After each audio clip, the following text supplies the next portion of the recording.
چچی نے میری چوٹی پکڑ کر کھینچی اور کہا کہ بدنامی کا ٹھیکہ ہمارے سر پر لگا دیا تم نے، اور غصے میں کہا کہ آج اس کی شادی اس فقیر سے کر دو تاکہ یہ منہ دکھانے کے لائق نہ رہے۔ میں دیوار کے پاس کھڑی رونے لگی مگر کسی نے میری نہ سنی۔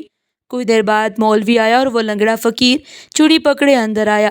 نکاح کے الفاظ گونجے اور میری آنکھوں کے آنسو میری تقدیر بن گئے۔ نکاح ختم ہوتے ہی چچی نے دھکا دیا اور کہا اب یہی تیرا شوہر ہے۔ میں کانپتی ہوئی اس کے قریب گئی تو اس نے کہا میں فقیر نہیں ہوں، میں تمہیں بچانے آیا ہوں۔ اگلے ہی لمحے پولیس کی گاڑی آئی، سب نے سلیوٹ کیا اور کہا میں اسسٹنٹ کمشنر اسد خان ہوں اور آج تمہارے گھر کے ارد گرد اندھیرا چھایا ہوا تھا۔ ایک دھواں سا اٹھا اور اس نے وہ خوبصورت چہرہ دکھایا جو بس مسکرا رہا تھا۔ میری آنکھوں میں آنسو تھے۔ جیسے میں نے اس چہرے کو چھونے کی کوشش کی وہ ہوا بن کر اڑ گیا۔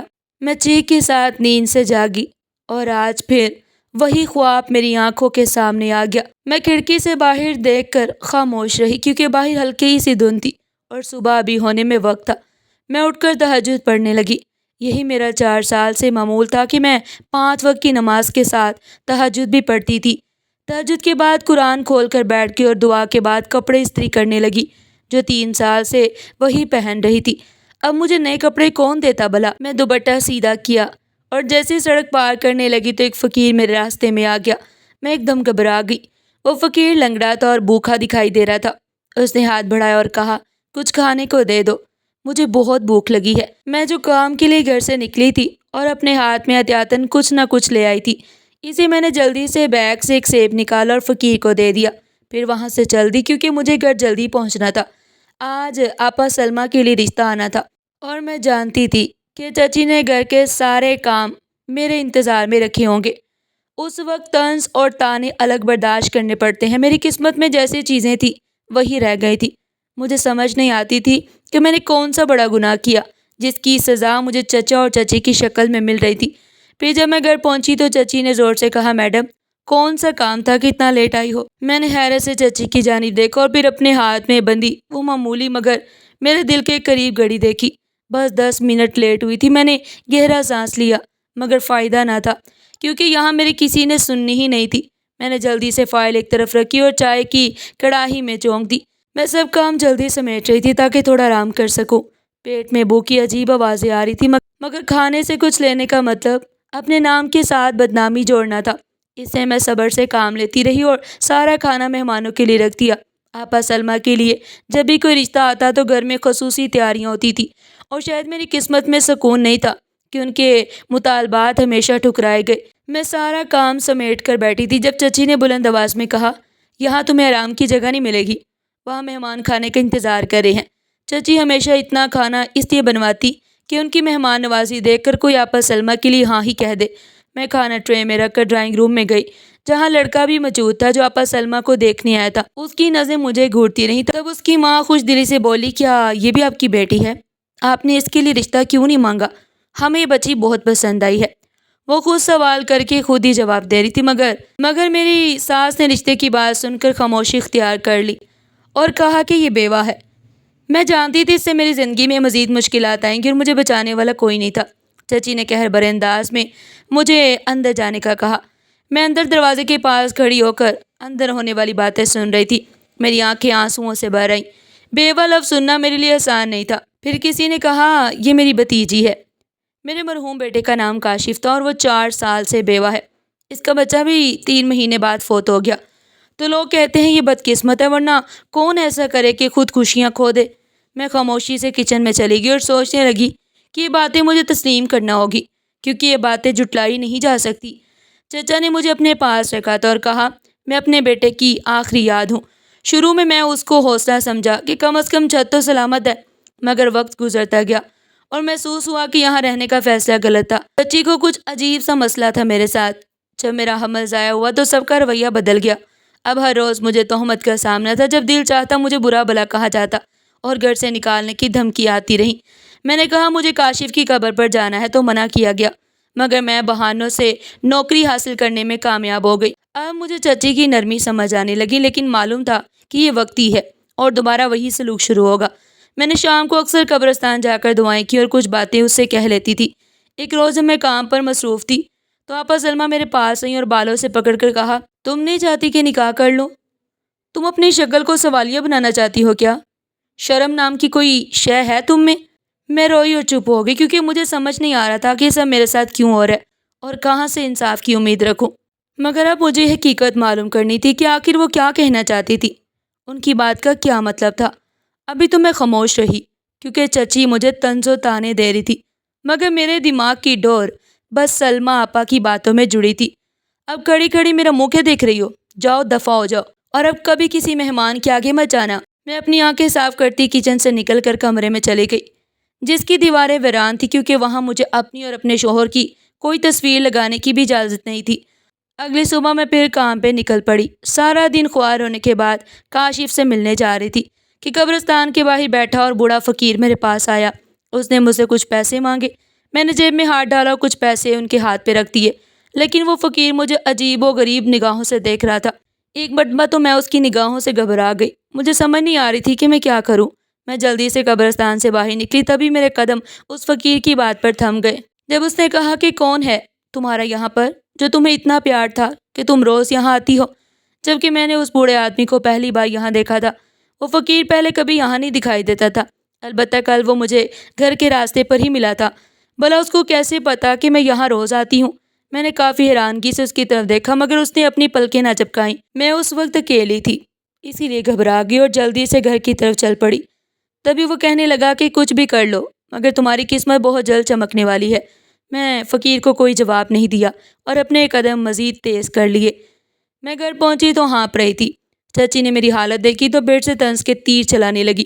کہاں سے منہ کالا کروا کے آ رہی ہو؟ میں نے بے یقینی سے چچی کی طرف دیکھا تو وہ کہنے لگی، ہاں ٹھیک ہی تو کہہ رہی ہوں، اب ہمیں ایسی بھی کیا جلدی کہ تم بھاگتی ہوئی آؤ؟ یقیناً کوئی غلط کام کر کے آ رہی ہو۔ مگر اس وقت چچی کو جواب دینے کا میرا بالکل بھی جی نہیں چاہ رہا تھا، اسے میں خاموشی سے اپنے کمرے میں چلی گئی کیونکہ میں جانتی تھی کہ ان کو کتنی ہی صفائیاں کیوں نہ دے لوں وہ کبھی یقین نہیں کریں گی۔ کمرے میں پہنچ گئی تو وہی فقیر مجھے یاد آنے لگا۔ میں نے جیسے ہی کھڑکی کی طرف دیکھا تو وہاں پہ وہی فقیر کھڑا تھا۔ میں ایک دم حیران رہ گئی، آخر یہ کون تھا؟ اس نے جیسے ہی چہرہ کھڑکی کی طرف کیا تو میں حیران رہ گئی، یہ تو وہی فقیر تھا۔ آخر یہ میرے پیچھے کیوں پڑ گیا تھا؟ اب تو یہ روز کا معمول بن گیا تھا، میں جیسے ہی قبرستان جاتی وہ فقیر وہاں ہی کھڑا ہوتا۔ مجھے نوکری بھی مل گئی اور بہت اچھی تنخواہ پہ۔ گھر میں کچھ دیر کے لیے ماحول بھی خوشگوار ہو گیا۔ اب میں نہیں چاہتی تھی کہ میں نوکری چھوڑ کر پھر سے گھر کا ماحول خراب کروں، مگر میں نہیں جانتی تھی کہ ابھی ایک نئی قیامت میرا انتظار کر رہی ہے۔ ایک روز میں گھر کی طرف آ رہی تھی جب راستے میں چچا مجھے مل گئے۔ میں پرسکون ہو گئی، مگر چچا کسی آدمی کے ساتھ باتیں کر رہے تھے۔ تبھی ان کی نظر مجھ پر پڑی تو ان کے ماتھے پر گھبراہٹ کے آثار نمایاں تھے۔ میں نے سب کچھ نظر انداز کیا اور چچا کے پاس چل پڑی۔ چچا نے جب مجھے اپنے قریب آتے دیکھا تو انہوں نے چہرہ موڑ لیا۔ مجھے لگا کہ شاید وہ آدمی کی وجہ سے مجھ سے کترا رہے ہیں۔ میں دور چچا سے کھڑے ہو کر ان کا انتظار کرنے لگی۔ سخت دھوپ ہونے کی وجہ سے گرمی سے برا حال تھا، مگر میں نے برداشت کیا کیونکہ یہ گرمی میری عزت سے زیادہ تکلیف دیتی۔ کچھ دیر گزری کہ چچا غصے میں میری طرف آئے۔ کہاں سے آ رہی ہو لڑکی؟ میں نے چچا کے لہجے پر غور نہیں کیا۔ کہنے لگے، میں سوچ بھی نہیں سکتا تھا کہ تم یہ کر سکتی ہو۔ میں حیرانی سے چچا کی طرف دیکھنے لگی۔ چچا میں نے کیا کیا ہے؟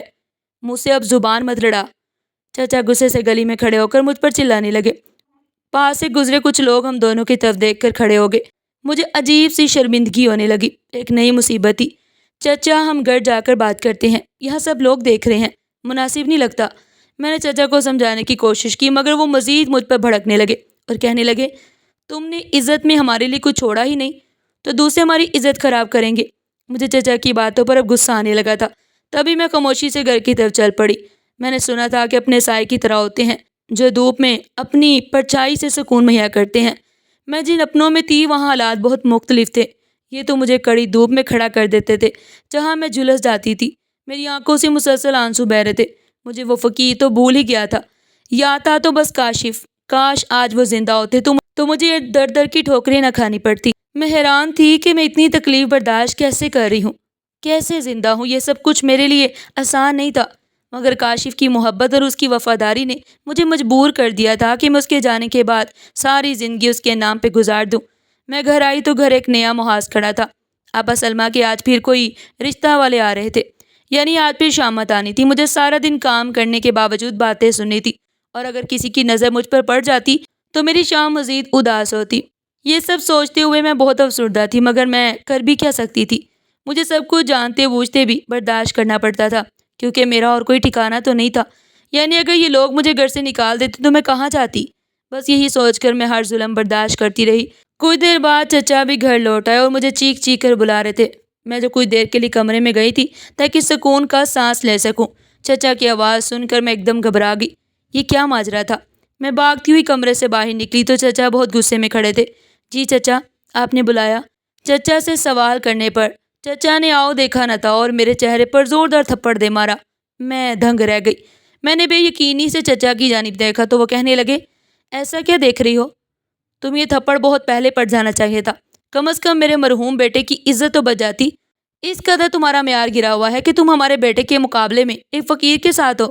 چچا کے دل میں جو کچھ آ رہا تھا وہ بولتے ہی چلے جا رہے تھے۔ میں حیرانی سے چچا کو بس دیکھ رہی تھی، الفاظ کہیں گم ہی ہو گئے تھے۔ چچا کے تھپڑ نے میری دنیا ہلا کے رکھ دی۔ مجھے امید نہیں تھی کہ بات یہاں تک پہنچے گی۔ اتنی بھی کون سی آگ لگی تھی کہ تم سے صبر نہ ہوا؟ ارے ہم سے کہا ہوتا ہم تمہاری شادی کروا دیتے، لیکن تم نے تو حد ہی کر دی۔ ہمارا ہی قصور ہے، ہمیں تمہیں اپنے ساتھ رکھنا ہی نہیں چاہیے تھا۔ کاش تمہیں اس دن اس گھر سے جانے دیا ہوتا تو کم از کم آج یہ نوبت نہ آتی۔ اب چچی مجھے باتیں سنا رہی تھی، مگر مجھے ابھی تک اس بات کی سمجھ نہیں آئی تھی کہ آخر میں نے کیا ہے۔ ایک فقیر کے ساتھ میرے ناجائز تعلقات کیسے ہو سکتے ہیں؟ کیا ان لوگوں کو یہ بات کرتے ہوئے بھی خیال نہیں آیا؟ ان میں خدا کا خوف تھا ہی نہیں۔ آخر یہ لوگ چاہتے کیا تھے؟ نہ یہ مجھے اس گھر سے جانے دے رہے تھے اور نہ ہی مجھے یہاں رہنے دے رہے تھے۔ تبھی چچا کی آواز آئی، آج کے بعد اگر تمہیں اس گھر میں رہنا ہے تو دوبارہ اس گھر سے باہر نکلنا بالکل بند ہے۔ نہ تم نوکری کرو گی نہ ہی کہیں جایا کرو گی۔ میں نے چچا کی بات پر چچا کی طرف دیکھا۔ ایک الگ سے سکون کا احساس بھی ہوا کہ خدا کا شکر ہے اب میری ہر چیز سے جان چھوٹ جائے گی۔ نہ نوکری کرنی پڑے گی اور نہ ہی در در کی ٹھوکریں کھانی پڑے گی۔ ایک دکھ بھی تھا کہ جو میں کاشف کی قبر پر جاتی تھی وہاں نہیں جا سکوں گی، مگر قبر پر جانے سے کیا ہوتا ہے؟ کاشف تو میرے دل میں تھا، اس لیے میں نے اس بات کو بھی نظر انداز کیا، کیونکہ اس وقت میرے لیے میری عزت سب سے زیادہ اہم تھی۔ تبھی نہ جانے چچی کے دل میں کیا آیا، چچی ایک دم گڑبڑا گئی اور کہنے لگی، بس جانے دو، آج کے بعد یہ ایسی کوئی حرکت نہیں کرے گی، لیکن یہ نوکری نہیں چھوڑ سکتی۔ گھر سے باہر جائے گی تو اس کا بھی دل لگا رہے گا، گھر میں کاشف کو یاد کرتی رہتی اور ہر وقت روتی رہتی ہے۔ اور چچے کے رویے پر میں حیران تھی، جو چند سیکنڈ میں ہی بدل گئی تھی۔ اس کی کیا وجہ تھی اور کیا لالچ تھی چچی کو میرے پیسوں سے؟ میں نے گہرا سانس لیا، یہاں بھی میں مطلب کے لیے استعمال ہو رہی تھی۔ چچا نے کہا کہ نہیں، ہرگز نہیں، مجھے اس کی نوکری کی کوئی ضرورت نہیں ہے، اللہ کا دیا ہمارے گھر میں سب کچھ ہے، ہمیں اس کے پیسوں کا کیا کرنا ہے؟ تبھی چچی کہنے لگی، ارے نہیں، میں نے ایسا تو نہیں کہا، ہمیں بھلا اس کے پیسوں سے کیا لینا دینا؟ میں تو بس ایسے کہہ رہی تھی کہ ایک گھر سے باہر جائے گی تو ہمارے گھر میں بھی کچھ سکون ہوگا۔ تبھی چچا کہنے لگے، تو اب کیا اس کو باہر بیچ کے اپنی ناک کٹوا لوں؟ اسے تو میں کسی کو منہ دکھانے کے قابل نہیں چھوڑا۔ پڑوس کے جبران صاحب کہہ رہے تھے کہ آپ کی بہو ہر وقت گھر سے باہر ہی رہتی ہے، کیا میں نے کئی مرتبہ اس کو ایک فقیر کے ساتھ آتے جاتے دیکھا ہے؟ مجھے تو لگتا ہے وہ فقیر سے اس کا کوئی تعلق ہے اور آپ کی بہو اس کے ساتھ ناجائز تعلقات کام کر رہی ہیں۔ افسوس مجھے اس بات کا تھا کہ چچا کو میری بات پر یقین نہیں تھا، البتہ انہیں جبران صاحب کی بات پر مکمل یقین تھا۔ وہاں تو وہ آنکھیں بند کر کے بھروسہ کرنے کے لیے تیار تھے، مگر میری وفاداری، میری عزت کی کوئی گواہی دینے کو تیار نہیں تھا۔ چچی کہنے لگی، بچی ہے، غلطی ہو گئی، آئندہ کے بعد ایسا نہیں کرے گی، لیکن آپ اس کی نوکری نہ چھڑوائیں۔ چچا ایک دم غصے میں آ گئے اور وہاں سے چلے گئے۔ جیسے ہی چچا گئے تو میں اپنے کمرے میں واپس جانے لگی۔ میرا دل چاہ رہا تھا کہ اس وقت صرف میں اکیلی ہوں اور میری تنہائی کے ساتھ ہی میرے آنسو ہوں، مگر ابھی تکلیف ملنی باقی تھی۔ چچا کے جاتے ہی چچی نے میری چوٹی سے مجھے پکڑ لیا۔ کمبخت، یہ کیا حرکتیں کرتی پھر رہی ہے؟ تجھے میں نے پہلے سمجھایا تھا کہ اس طرح کا کوئی تحفہ گھر پہ مت لے کے آنا، مگر تجھے تو عاشقی مشوقی چڑھی ہے، بہت جوانی چڑھی ہے تجھے۔ آئندہ کے بعد اگر تیری ایسی کوئی شکایت آئی تو میں تجھے زندہ زمین میں گاڑ دوں گی۔ چچی مجھے تکلیف ہو رہی ہے، میرے بال چھوڑیں، میں نے چچی سے کراہتے ہوئے کہا، مگر چچی نے میرے بالوں پر مزید دباؤ ڈالا۔ تکلیف سے میری آنکھوں سے آنسو آ گئے، مگر وہاں میرے آنسوؤں سے، میری تکلیف سے کسی کو کیا لینا دینا تھا، کسی کو کوئی پرواہ نہیں تھی۔ تبھی سلمیٰ آ گئی اور میرے چہرے پر تھپڑ رسید کر دیا۔ تھپڑ اتنا شدید تھا کہ میں زمین بوس ہو گئی۔ اماں، میں نہیں کہتی تھی کہ یہ میرے رشتے کے آگے کانٹے بکھیر رہی ہے؟ اس کے اندر شروع دن سے ہی غلاظت بھری ہوئی تھی۔ پہلے تو اس نے ہمارے بھائی کو اپنے جال میں پھنسایا، پھر جب وہ اس دنیا سے چل بسے تو اس کو سکون نہیں آیا، اس نے اپنے جال میں ہر اس مرد کو پھنسانا چاہا جو میرے لیے رشتہ لے کے آتا تھا، اور پھر کیا ہوتا؟ آخر کو میرا رشتہ ٹوٹ جاتا ہے۔ سب کچھ اسی کی وجہ سے ہو رہا ہے۔ یہ منحوس ہے، اس کو اسی وقت یہاں سے نہیں بلکہ کسی کچرے کے ڈبے میں ہونا چاہیے تھا۔ سلمیٰ آپا کی باتوں پر میں نے اپنی آنکھیں زور سے بند کر لی۔ سلمیٰ آپا کے الفاظ برداشت نہیں ہو رہے تھے مجھ سے۔ اگر میری مجبوری یہ تھی کہ مجھے وہ سب کچھ برداشت کرنا تھا، میں اپنی صفائی میں کچھ بھی نہیں کہہ پا رہی تھی، مگر پھر بھی میں نے ہمت کرتے ہوئے چچی سے کہا کہ چچی، آپ لوگوں کو کوئی غلط فہمی ہوئی ہے، میں ایسی نہیں ہوں، میرا یقین کریں، میرا کردار بہت پاک ہے اور اس کا گواہ میرا اللہ ہے۔ تبھی چچی کہنے لگی، ہاں تو تم لوگوں کو جب کچھ نہیں ملتا تو اللہ کو درمیان میں لے آتے ہو۔ اب میرا منہ کیا دیکھ رہی ہو؟ جاؤ دفع ہو جاؤ اور جا کے رات کا کھانا بنا، اور تمہارے چچا نے تمہیں آخری دفعہ موقع دیا ہے، اس کے بعد مجھ سے پہلے وہ تمہاری جان لے لیں گے۔ میں ہکلاتے ہوئے روتی ہوئی کچن میں چلی گئی۔ کچھ کام یاد آنے کی وجہ سے میں چچی کے کمرے کی طرف جا رہی تھی۔ جب چچی کے دروازے پر پہنچتے ہی مجھے اندر سے سلمیٰ آپا کی باتوں کی آواز آئی، بہت خوب اماں، اس کو بس ایسے ہی اپنی جوتی کی نوک پہ رکھے۔ اور پھر جو سلمیٰ آپا نے چچی کو کہا، میرے پیروں تلے سے زمین نکل گئی۔ مجھے یقین نہیں آ رہا تھا کہ کسی کے دل میں کسی انسان کے لیے اس قدر نفرت ہو سکتی ہے۔ اماں، اب خوب بدلے لیں اس سے، تاکہ اس بات کا اس کو اندازہ ہو کہ اس کی ماں نے ہمارے ساتھ کیا کیا کیا، اس کی ماں نے ہمارا کتنا جینا حرام کیا۔ ارے اسے تو بہت اچھا بننے کا شوق تھا، میں کچھ بھی کرنے کی کوشش کرتی وہ ہر وقت میرے سر پر سوار رہتی اور میرے ہر کام میں ٹانگ اڑا دیتی۔ تبھی تو تمہارے دادا نے مجھے گھر سے نکالا۔ وہ تو خدا کا شکر ہے کہ میں نے تمہارے ابا کو اپنے قابو میں کر رکھا تھا، ورنہ میں تو اس وقت در در کی ٹھوکر کھا رہی ہوتی جس دن مجھے اس گھر سے نکالا گیا تھا۔ اس رات میں نے اس کی ماں کے کھانے میں زہر ملایا تھا۔ میں نے اپنی ماں کے لیے جب یہ الفاظ سنے تو مجھے ایسے لگا جیسے میرا سانس بند ہو جائے گا۔ مجھے وہ رات یاد آ گئی جب اماں ساری رات تڑپ تڑپ کے اس دنیا سے چل بسی اور میں ان کے لیے کچھ نہیں کر پائی، ان کی تکلیف ختم نہیں کر پائی، ان کو مرنے سے بچا نہیں پائی۔ مرنا تو ہر ایک نے ہے، لیکن وہ رات، وہ چیخیں، وہ آج بھی میرے کانوں میں گونجتی ہے۔ مجھے یاد ہے جب میں اماں کو لے کے ہسپتال پہنچی تھی، اماں کے منہ سے جھاگ نکل رہی تھی، آنکھیں الٹ چکی تھی اور وہ گہرے سانس لے رہی تھی، اور نہ جانے ان کے اندر کتنی ہی تکلیف تھی کہ جب ان کو سانس آتا تھا وہ چیختے چلاتے بس ایک ہی فریاد کرتی، مجھے بچا لو۔ جس وقت اماں کا انتقال ہوا تب ڈاکٹر نے بتایا کہ ان کے جسم کے اندرونی حصے کٹ چکے ہیں۔ زہر اتنا زہریلا تھا کہ اس نے چند منٹوں میں ہی سب کچھ تباہ کر دیا۔ اماں کا وجود بالکل ختم ہو چکا تھا۔ ایک اماں ہی تو بچی تھی میرے پاس، میرا سہارا، مگر میں نہیں جانتی تھی کہ چچی نے انہیں مجھ سے چھین لیا، اور مجھے لگتا تھا کہ شاید اماں کو کسی زہریلے کیڑے نے کاٹ دیا، مگر میں کیا جانتی تھی کہ میری ماں کے قاتل تو میرے ہی گھر میں موجود تھے۔ میری آنکھوں سے آنسو بہہ رہے تھے۔ تبھی اچانک سلمیٰ آپا کی آواز میرے کانوں میں دوبارہ گونجی، ارے اماں، ہم نے بالکل ٹھیک کیا تھا، ہمارے ساتھ زیادتی کرنے والوں کے ساتھ ایسے ہی ہونا چاہیے تھا۔ ہمیں بھی تو اس کی وجہ سے گھر سے بے گھر ہونا پڑا تھا، اور وہ اس کا شوہر جس کو میں نے اغوا کروایا تھا، شکر ہے ان لوگوں نے اس کو وہاں پر ہی مار کے دفنا دیا۔ وہ تو میرا وہ راز جان چکا تھا جس سے تمہارے ابا مجھے طلاق دے دے۔ یا اللہ، یہ کیا ہو رہا ہے میرے ساتھ؟ ایک ایسی بات سننے کو مل رہی ہے میرے لیے۔ اتنی حقیقت سن کے وہاں کھڑے رہنا بہت مشکل تھا۔ مجھے دانستہ طور پر دیوار کا سہارا لینا پڑا، ورنہ کچھ ممکن نہیں تھا کہ میں غش کھا کے گر پڑتی۔ میں اسی وقت صحن میں چلی گئی تاکہ کھل کے سانس لے سکوں، مگر مجھے کھلے آسمان کے نیچے بھی سانس نہیں آ رہا تھا، میری سانس اکھڑ رہی تھی۔ تبھی چچا وہاں پر آئے اور میری حالت دیکھ کر بھی پریشان ہو گئے۔ کچھ دیر پہلے والے نفرت والے چچا اب بالکل نارمل لگ رہے تھے۔ ارے بیٹا، کیا ہوا؟ تمہاری طبیعت تو ٹھیک ہے نا؟ چچا وہ چچی، چلو تم کمرے میں جاؤ، جا کے آرام کرو، میں دیکھ لوں گا سب کچھ۔ چچا نے ابھی پوری بات نہیں سنی تھی اور پھر وہ گھر سے باہر چلے گئے۔ میں وہاں ہی زمین پر بیٹھتی چلی گئی اور گھٹنوں میں سر دے کے پھوٹ پھوٹ کر رونے لگی۔ یہ کیسے ممکن تھا؟ چچا نے میری بات بھی نہ سنی تھی۔ میں آج حقیقت میں تنہا رہ گئی تھی۔ میں نے روتے ہوئے آسمان کی طرف دیکھا، اور پھر وہ خدا میرے آنسو کیسے اپنے پاس محفوظ نہ کرتا۔ اس روز کے بعد میری زندگی کی کایا ایسی پلٹی کہ میں بھی حیران رہ گئی۔ کبھی کبھی کسی چیز کا ہم سے چھن جانا ہمیں بہت سی نئی نعمتوں اور قیمتی چیزوں سے ملوانے کے لیے ہوتا ہے، اور ہم بس قدیم چیزوں کی یادوں میں ہی پیچھے رہ جاتے ہیں، نئے آنے والی چیزیں اور نئے احساسات کو پہچان ہی نہیں پاتے۔ ہمیں ایسا لگتا ہے کہ زندگی بس یہاں تک ہی تھی، اس کے آگے تو اب ہم نہ جی سکیں گے اور نہ ہی کھل کے سانس لے سکیں گے۔ آج میں نے سارا دن کمرے میں ہی گزار دیا۔ چچی کے بلانے کے بعد بھی میں نے ملازمہ سے کہہ کے چچی کو کہہ دیا کہ میں نہیں آ سکتی، میری طبیعت کچھ ٹھیک نہیں ہے۔ پہلے تو مجھے چچی نے کافی باتیں سنائی، اگر اس کے بعد وہ خاموش ہو گئی کہ آخر تمہاری طبیعت کو ہوا کیا ہے؟ اگلے روز میں اپنے دھیان میں دفتر جا رہی تھی جب راستے میں وہی فقیر مل گیا۔ اب تو میری بھی برداشت کی انتہا ہو گئی تھی۔ تبھی میں چیخ پڑی اور اسے کہا، آخر تم چاہتے کیا ہو؟ تم ہو کون اور کیوں میرے پیچھے پڑے ہو؟ تبھی وہ خاموشی سے مجھے دیکھنے لگا، جیسے اسے امید ہی نہیں تھی کہ میں ایسے سوال اسے کروں گی۔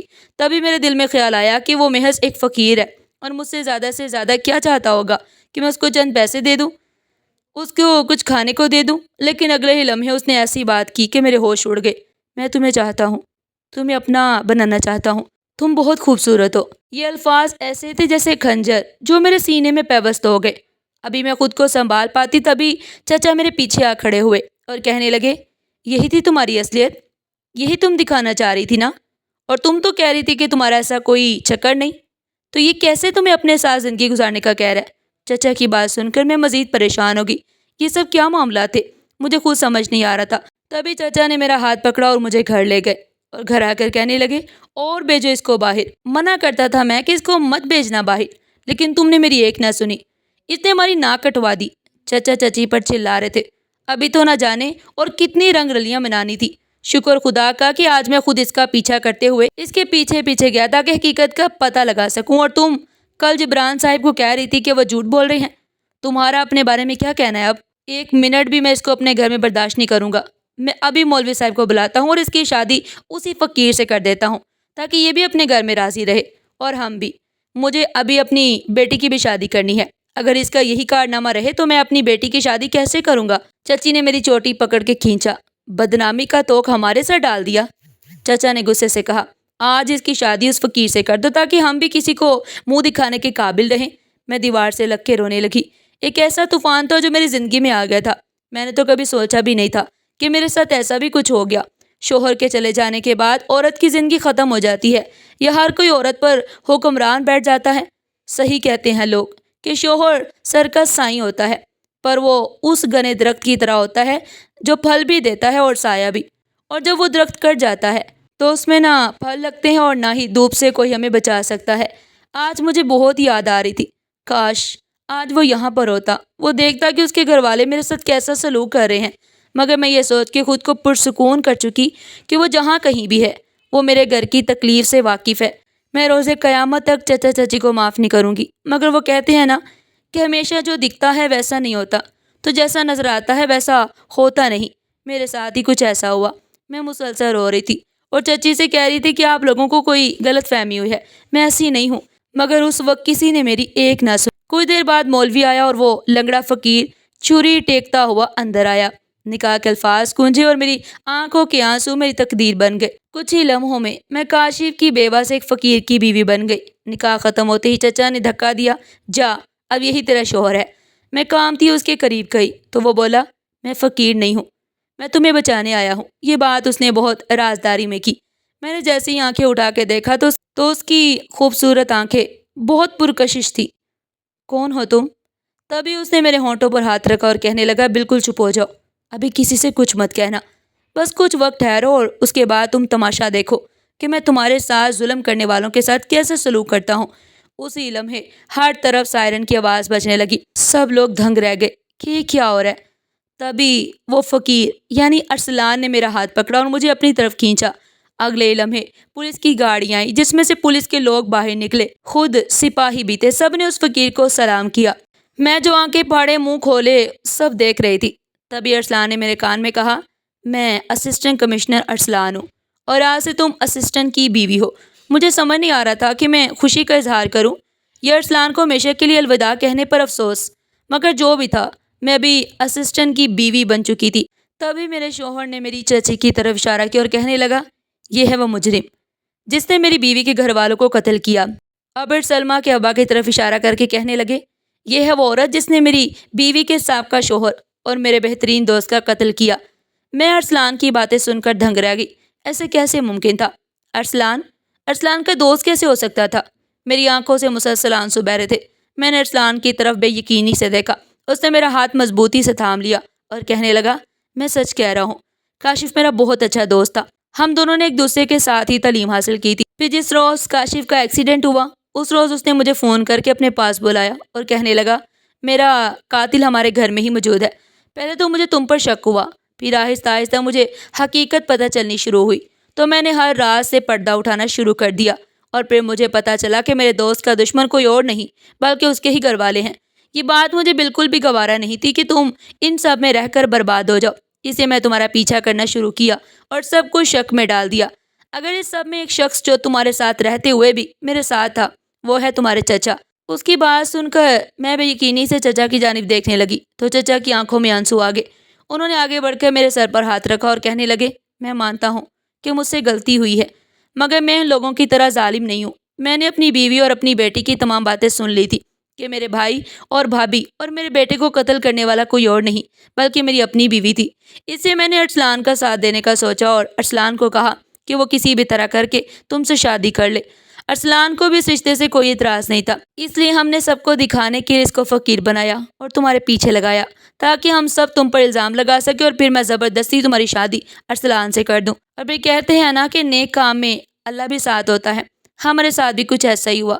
ہمارے ساتھ بھی اللہ تھا، تبھی ہم اپنے مقصد میں کامیاب ہو سکے۔ جاؤ بیٹی، آج سے تمہیں ہر ظلم سے نجات مل گئی ہے۔ اب تک اپنی زندگی اپنی مرضی سے جینا اور اپنے دل میں کسی بھی قسم کی کوئی بات نہ رکھنا کہ کاشی تم سے ناراض ہوگا۔ تم نے اس کی بیوہ بن کر جو وفاداری نبھائی ہے، ایسا ہر کوئی نہیں کرتا۔ ایک تو ہی تھی جس نے 4 سال کے کاشف کی یادوں کے ساتھ گزارے۔ تمہارے بوڑھے چچا سے جو غلطیاں ہوئیں ان کی میں ہاتھ جوڑ کر معافی مانگتا ہوں۔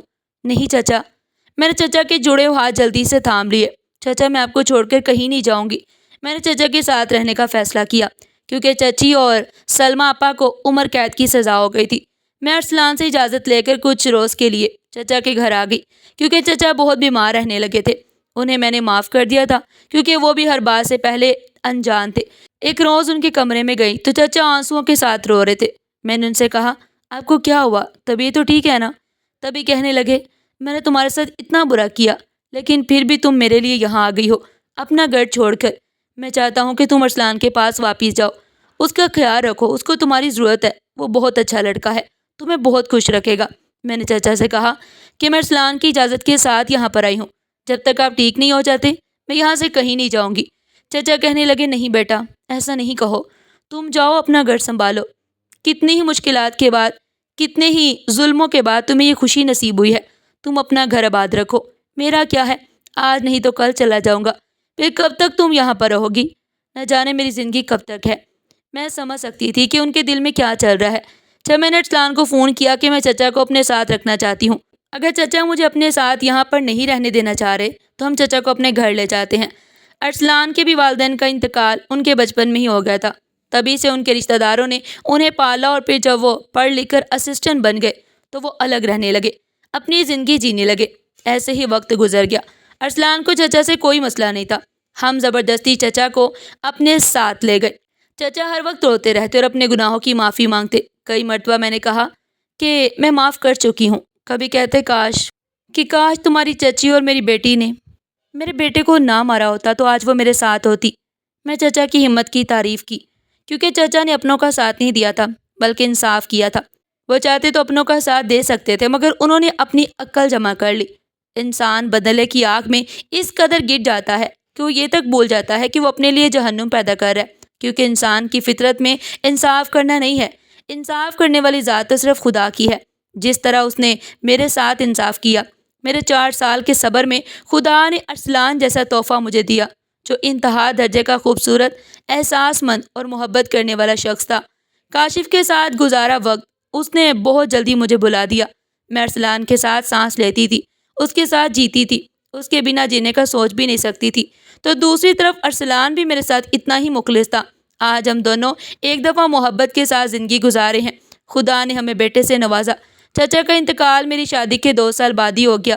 انسان اگر صبر کرے تو خدا سے سب کچھ عطا کر دیتا ہے، وہ سب بھی جو وہ چاہتا ہے۔